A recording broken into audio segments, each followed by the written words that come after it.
નમસ્કાર મિત્રો, સ્વાગત છે તમારું એબેલ એકેડમી ઉપર। અહીંયા તમે જોશો તો તમને પહેલો અને બીજો દાખલો બે આપેલા છે। તમે જોઈને એવું કહેશો કે સાહેબ આ બંને દાખલામાં કંઈ અલગ જ નથી, આ બંને બધું સેમ જ છે, પણ ધ્યાનથી જુઓ તો આ દાખલાઓ અલગ છે। અહીંયા 5 જે છે એ અનંત સુધી જાય છે અને અહીંયા 5 1 2 3 અને 4 જ વખત છે।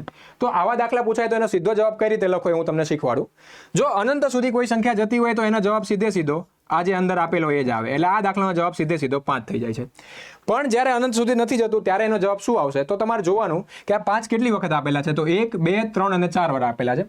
જેટલી વખત આપેલા હોય એટલી 2 ની ઘાત કરવાની, એટલે કે અહીંયા 4 વખત છે તો 2 ની 4 ઘાત કરવાની, જે કેટલી આવે છે 16 આવે છે।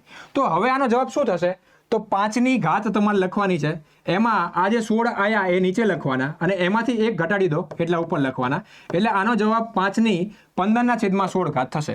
તો આવી જ રીતે સેમ દાખલાઓ અહીંયા તમને ત્રીજો અને ચોથા નંબરનો આપેલો છે, એનો જવાબ તમારે મને કોમેન્ટમાં જણાવવાનો છે। અને જો આ વિડીયો તમને સારો લાગ્યો હોય તો તમારે અમારા પેજને ફોલો કરવાનું છે, અમારી ચેનલને સબસ્ક્રાઇબ કરવાની છે અને કોમેન્ટ અને લાઇક કરવાનું ભૂલતા નહીં। Thank you.